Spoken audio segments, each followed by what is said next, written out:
오늘 우리에게 주시는 하나님의 말씀은 신약성경 히브리서 11장 36절에서 40절까지의 말씀입니다. 신약성경 히브리서 11장 36절에서 40절까지의 말씀. 이제 봉독하겠습니다. 하나님의 말씀을 경청하십시오.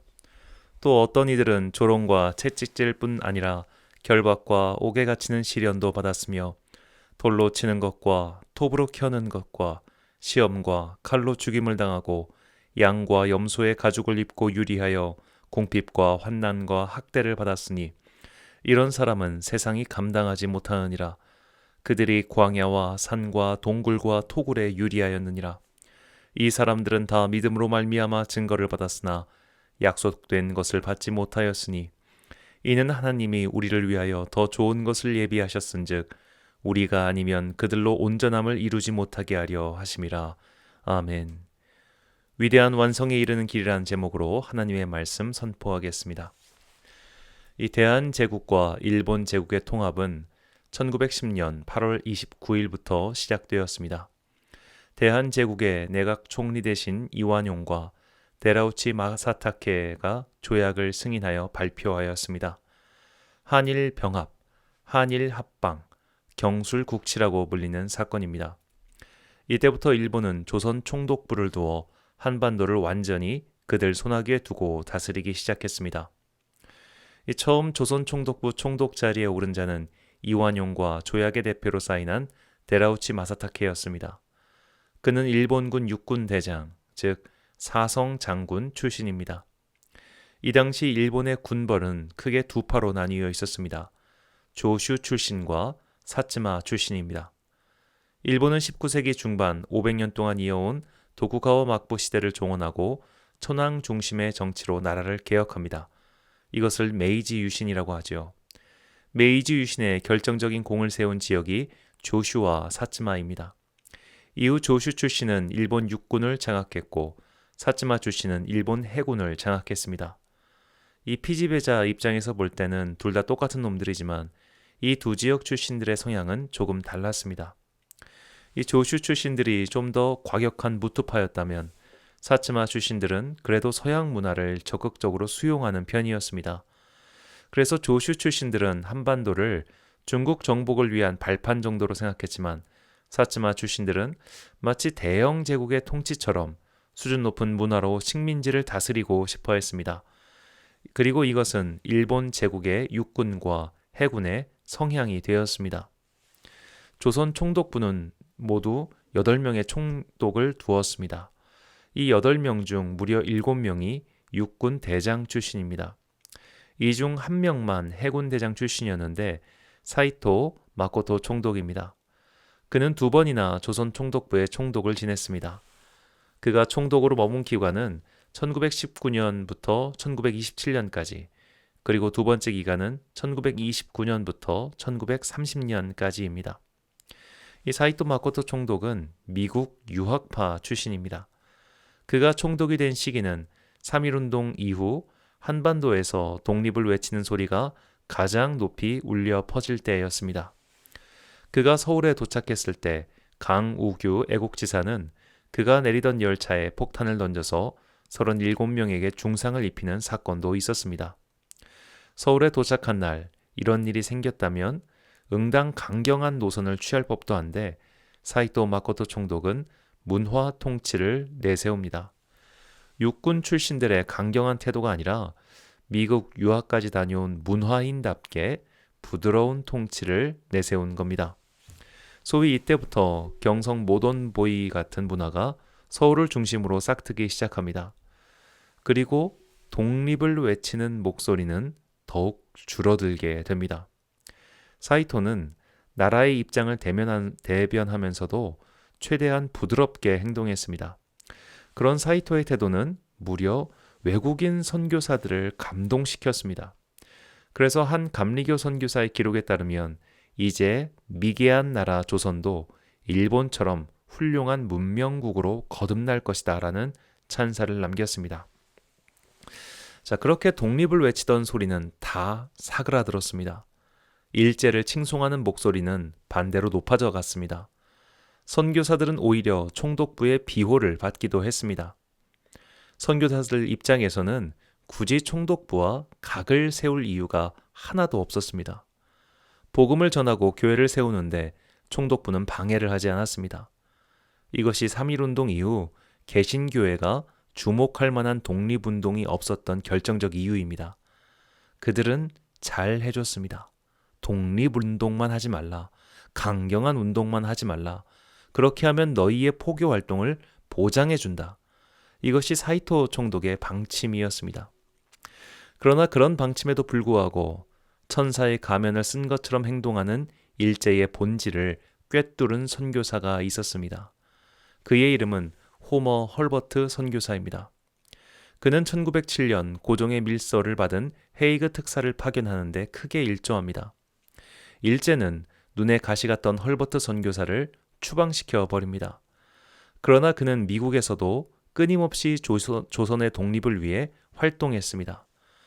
그는 대한민국 수립된 이후인 1949년에 다시 방한합니다.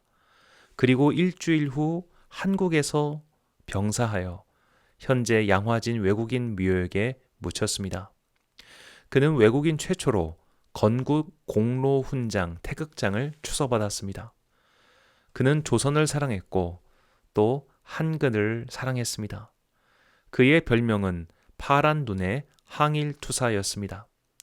아무도 일제의 만행에 관심을 두지 않았고 심지어 일본 같은 선진국이 조선 같은 미개국을 지도해야 한다고 많은 이들이 말하고 있을 때에도 헐버트는 포기하지 않고 조선의 독립을 위해 소리를 높였습니다. 그리고 한글의 우수성과 한민족의 위대함을 전하려고 노력했습니다.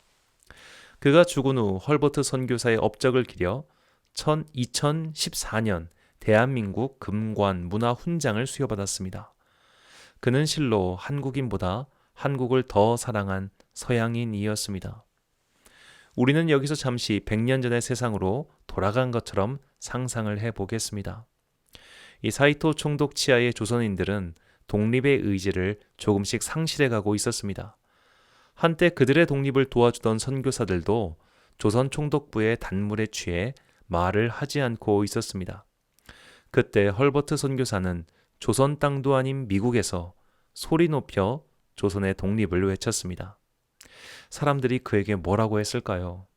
쓸데없는 소리, 멍청한 소리, 나란 일을 방해하는 소리라며 손가락질과 조롱을 일삼지 않았을까요? 지금 우리의 시각으로 보면 그는 영웅이고 올바른 소리를 낸 사람이지만 그 당시 시선으로 보면 그는 단지 세상을 소란스럽게 만드는 엉뚱한 사람 혹은 조선을 너무 사랑한 광신도처럼 보였을 겁니다. 사도 바울도 그런 사람이었습니다. 사도 바울은 바나바와 함께 안디옥 교회의 파송을 받고 1차 선교를 떠났습니다. 그들은 여러 지역을 거쳐 루스드라에 도착했습니다. 그곳에서 바울 일행이 복음을 전하는데 태어나면서부터 걷지 못하는 지체장애자 한 명이 그들의 말을 유심히 듣고 있었습니다. 바울은 그를 주목하여 봤습니다. 그에게 구원받을 만한 믿음이 있는 것을 확인한 바울은 큰 소리로 일어서라 라고 선포합니다. 그러자 그가 일어났습니다. 그 기적을 목도한 사람들이 놀라서 소리를 지릅니다.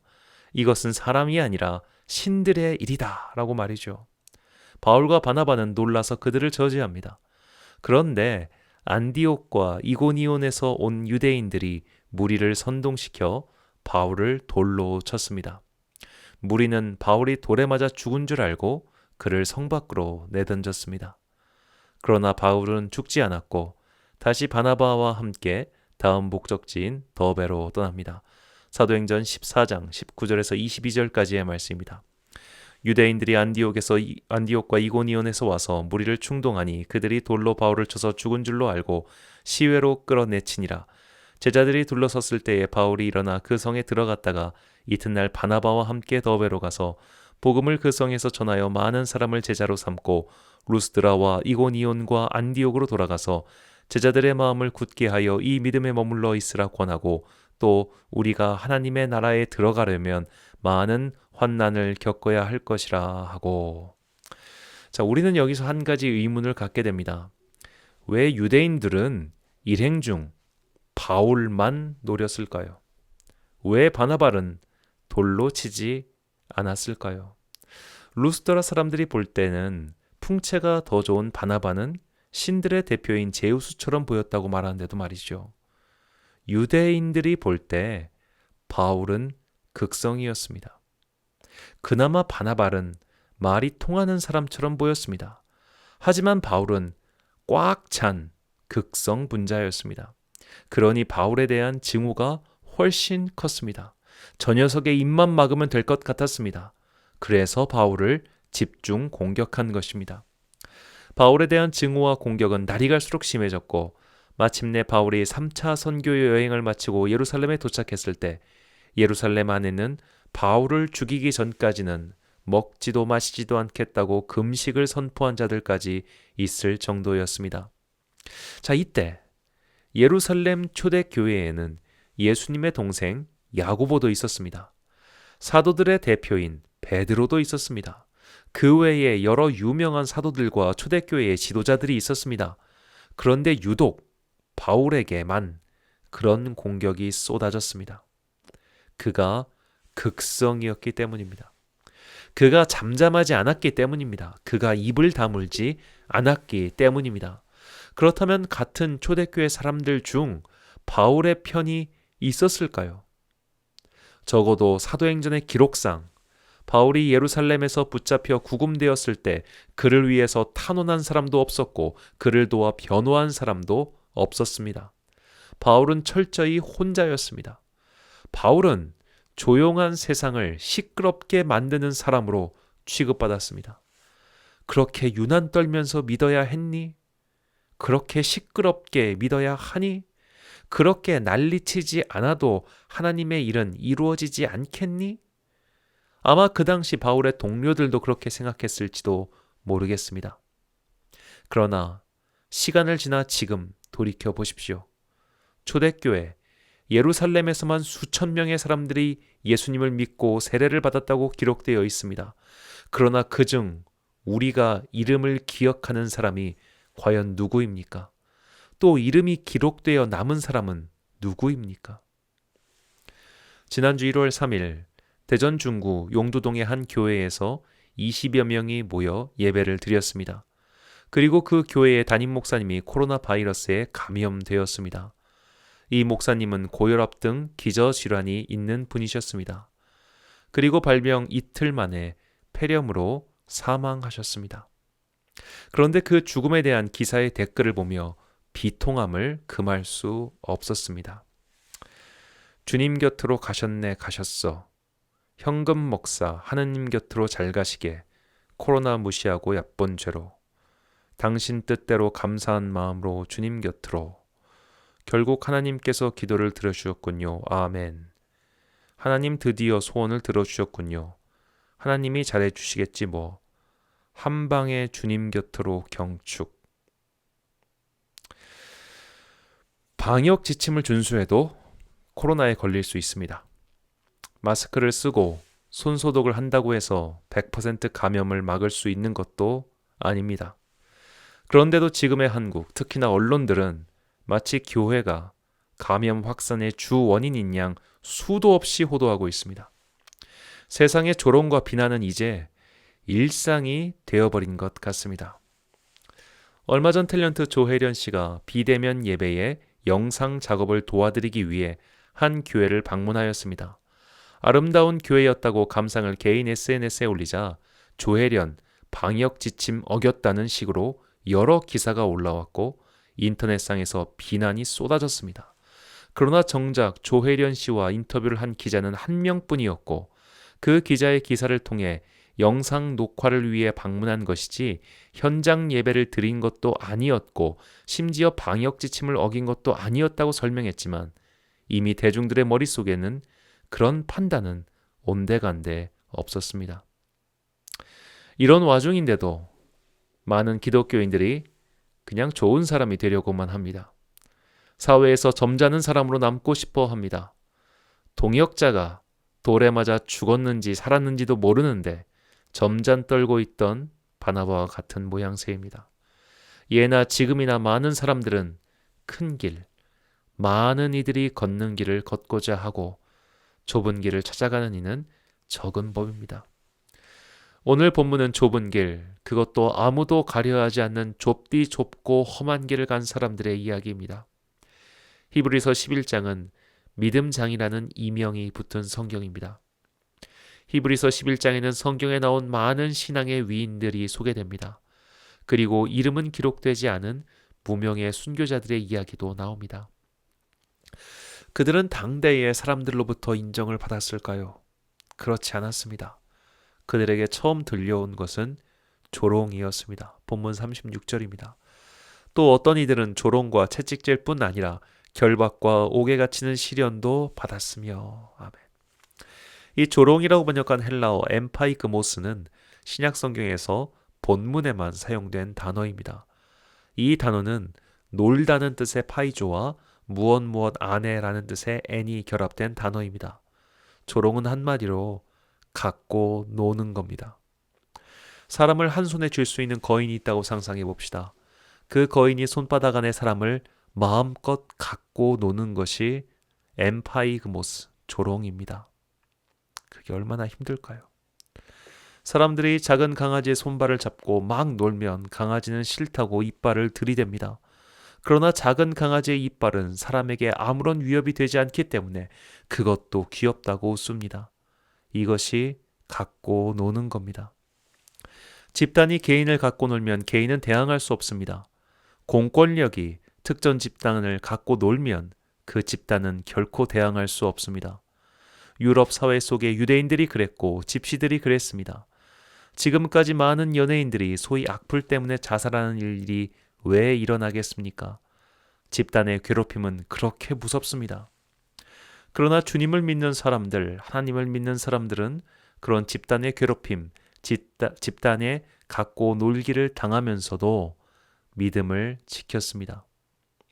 이런 믿음을 지키면 하나님께서 복을 주시고 지켜주시고 세상에서 승리하게 해주셨을까요? 그렇지 않았습니다. 그들은 갖고 놀림을 당했고 결국 죽었습니다. 본문 37절입니다. 돌로 치는 것과 톱으로 켜는 것과 시험과 칼로 죽임을 당하고 양과 염소의 가죽을 입고 유리하여 궁핍과 환난과 학대를 받았으니. 이 본문을 앞뒤 순서를 바꿔서 읽어보면 이렇게 읽을 수 있겠습니다. 궁핍과 환난과 학대를 받았고 양과 염소의 가죽을 입고 유리하다가 돌로 치는 것과 톱으로 켜는 것과 시험과 칼로 죽임을 당했다. 이것이 믿는 자들의 최후였습니다. 그러나 그들은 믿음을 버리지 않았습니다. 그런 자들을 가리켜 히브리서 기자는 이렇게 말합니다. 세상이 감당하지 못하는 자들이라고 말이죠. 왠지 이 말은 그들의 대단한 용기를 칭찬하는 것처럼 들립니다. 세상이 저들을 감당할 수가 없었어. 그만큼 대단한 사람들이었어 라고 말이죠. 하지만 원문의 직역은 다릅니다. 원문의 직역을 해보면 이런 자들은 세상에서 가치가 없었다입니다. 그렇습니다. 믿음을 지키는 자들, 환난과 핍박을 받고 세상에서 쫓겨난 자들은 결국 세상에서 가치가 없는 자들입니다. 순교자들은 세상이 볼 때 가치가 없는 자들이었습니다. 죽었으니 쌤통이다. 죽었으니 잘되었다. 죽었으니 조용해서 기쁘다. 그런 소리를 듣는 자들이었습니다. 가치가 없는 자들이니까요. 그러나 그런 순교자들의 믿음은 세대를 흘러 전수되어 진리의 증명이 되었고 오늘날까지 믿는 자들의 영원한 지표가 되었습니다. 그렇다면 그들의 순교를 통해 세상은 변화하였을까요? 하나님 나라는 완성되었을까요? 그렇지 않았습니다. 그들의 순교는 시작이었습니다. 이제 그 바톤을 이어받은 다음 세대를 통해서 하나님의 나라는 마침내 완성을 향해 나아가게 됩니다. 본문 40절 말씀입니다. 이는 하나님이 우리를 위하여 더 좋은 것을 예비하셨은즉 우리가 아니면 그들로 온전함을 이루지 못하게 하려 하심이라. 아멘. 우리가 아니면 온전함을 이루지 못한다는 표현에 주목해야 합니다. 온전하다라고 번역한 헬라어 텔레이오스의 뜻은 완성하다입니다. 자, 그 시대의 순교만으로는 완성되지 않습니다. 이 시대의 순교가 필요합니다. 이 시대의 희생이 필요합니다. 사람들에게 각고 놀림을 당하고 마침내 쫓겨나서 죽을지언정 이 시대의 희생이 반드시 필요합니다. 그래야 하나님의 나라가 완성됩니다. 이 정부의 오락가락 방역 지침으로 피해를 견디다 못한 운동시설 종사자들이 시위를 시작했습니다. 얼마 전 국무총리는 이들을 생각하며 눈물을 흘리기도 했습니다. 그런데 지난 8일 한국교회 총연합회 임원들이 정세균 총리를 방문해서 사회적 거리두기 2단계를 적용하며 왜 종교시설만 2.5단계를 적용하는 것은 형평성에 맞지 않는다고 주장했습니다. 그러나 현재까지도 아무런 반응이 없습니다. 자, 마스크도 씁니다. 손소독도 철저히 합니다. 실내 거리두기도 합니다. 그런데도 왜 안 된다고만 하는 걸까요? 20명이 예배드리다 감염되었습니다. 20명은 정부에서 정해준 인원입니다. 그런데도 걸렸는데 이것이 이토록 조롱받을 일일까요? 모두가 고통당하고 있으니 함께 고통을 분담하여 사회적 거리두기를 실천하자. 이 명제는 다들 동의하지만 작금의 비난을 두고 보면 이젠 해도 너무한다는 생각을 지울 수가 없습니다. 그러나 이런 조롱을 우리가 처음 당해보는 것일 뿐 이미 앞선 선조들은 다 당했습니다. 그들은 조롱과 모욕과 핍박과 박해를 당했습니다. 이제 우리는 겨우 조롱과 모욕의 단계에 접어들었을 뿐입니다. 아직 그들의 발 뒤꿈치에도 미치지 못하고 있는 겁니다. 하지만 이것만으로도 교양 있는 시민이 되어야 한다고, 좋은 사람이 되어야 한다고, 굿맨이 되어야 한다고 생각했던 사람들은 그리스도의 복음에 등을 돌리고 있습니다. 그들에게 복음은 구원의 소식이 아니라 교양을 튼튼히 해주는 좋은 영양분에 불과했던 것입니다. 일제강점기 문화 통치가 시작되자 독립운동가들은 한반도에서 활동을 하지 못했습니다. 도처에 신고자가 깔렸고 도와주는 이들은 줄어들었습니다. 그들은 동포의 도움을 받지 못하고 해외로 도망쳐 활동할 수밖에 없었습니다. 문화 통치가 시작되자 기독교인들은 총독부의 지침에 따라 얌전히 행동했습니다. 그러다가 총독부의 지침에 정면으로 대항한 이들이 있었습니다. 총독부는 내선 일체를 내세우면서 조선 인민들도 신사를 참배하고 천황 숭배에 참여해야 한다고 강제했습니다. 그렇다면 그 소리를 들은 목사들이 모두 일어나서 반대했을까요? 아닙니다. 그때 많은 목사들은 신사 참배는 문화 행사다라고 했습니다. 그리고 신사 참배에 반대했던 주기철 목사와 같은 분들은 목사직 면직을 당했습니다. 그리고 교단에서도 쫓겨났습니다. 주기철 목사가 복직된 것은 2016년입니다. 2016년. 무려 77년 만의 일입니다. 오늘날 한국의 기독교인 중 순교자 주기철 목사님의 이야기를 들으면서 저 인간은 왜 저런 짓을 했대? 라고 생각할 리는 드물 겁니다. 그러나 그때 그 사람들은 왜 저 인간은 저런 짓을 하냐라고 생각했습니다. 왜 저 혼자 저렇게 난리를 치냐? 왜 저 혼자 저렇게 시끄럽게 하냐라고 대놓고 말했고 조롱했고 핍박했고 마침내 죽였습니다. 그러나 주기철 목사님 같은 분이 계셨기 때문에 한국교회는 지금 이나마의 모습을 유지하고 있다고 저는 믿습니다. 이 시대 역시 마찬가지입니다. 앞선 자들이 조롱받았기 때문에 우리는 안전하고 안락한 것이 아니라 그들의 조롱과 우리의 조롱이 하나님의 시간 안에서 하나가 될 때 마침내 하나님 나라의 완성이 우리에게 오게 됩니다. 반복하겠습니다. 그들이 받았던 조롱과 우리가 받는 조롱이 하나님의 시간 안에서 하나가 될 때 마침내 하나님 나라의 완성이 이루어지는 거죠. 성막에서 일하는 제사장들의 일상 업무 중 하나는 지성소의 등불을 확인하는 것이었습니다.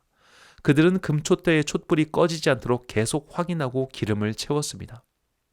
제사장들이 성막에 기름을 채우지 않으면 성막의 불은 꺼지고 영적인 암흑기가 찾아오는 겁니다.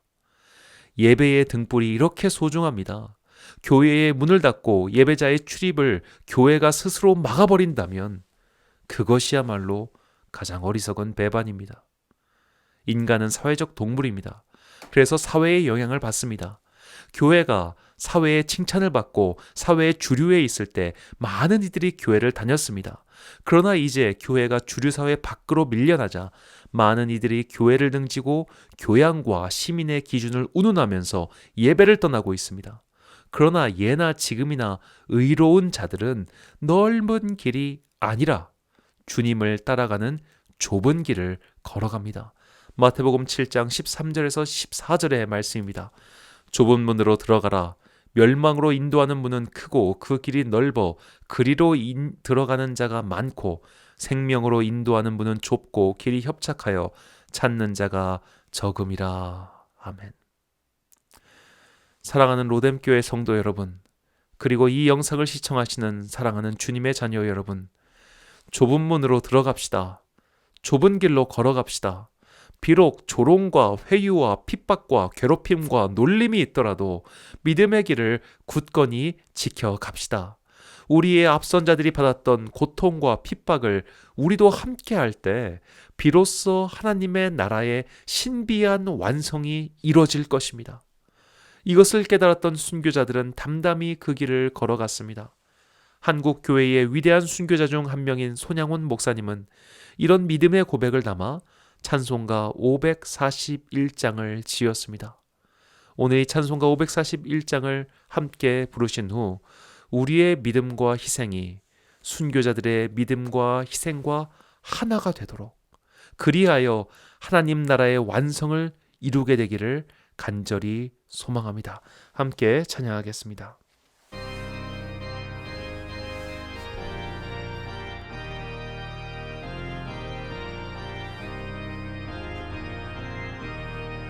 꽃이 피는 봄날에만 주의 사랑 있음인가, 열매 맺는 가을에만 주의 은혜 있음인가, 땀을 쏟는 여름에도 주의 사랑 여전하며 추운 겨울 줄일 때도 주의 위로 변함없네. 솔로몬의 부귀보다 욥의 고난 더 귀하고 솔로몬의 지혜보다 욥의 인내 아름답다. 이 세상의 부귀영화 마귀 유혹 손짓 하나 고생 중에 인내하면 최후 승리 이루리라. 세상 권력 등에 없고 믿는 자를 핍박하는 어리석은 사람들아, 회개하고 돌아오라. 우상의 힘 얼마가며 인간의 힘 얼마가나, 하나님의 심판날에 견디지를 못하리라. 저 천국을 바라보니 이 세상은 나그네 길, 죽음의 길 피하라며 나의 갈 길 막지 말라. 내게 맡긴 양을 위해 나의 결의 평화 위에 우리 주님 가신 길이 충성으로 따르리라. 아멘.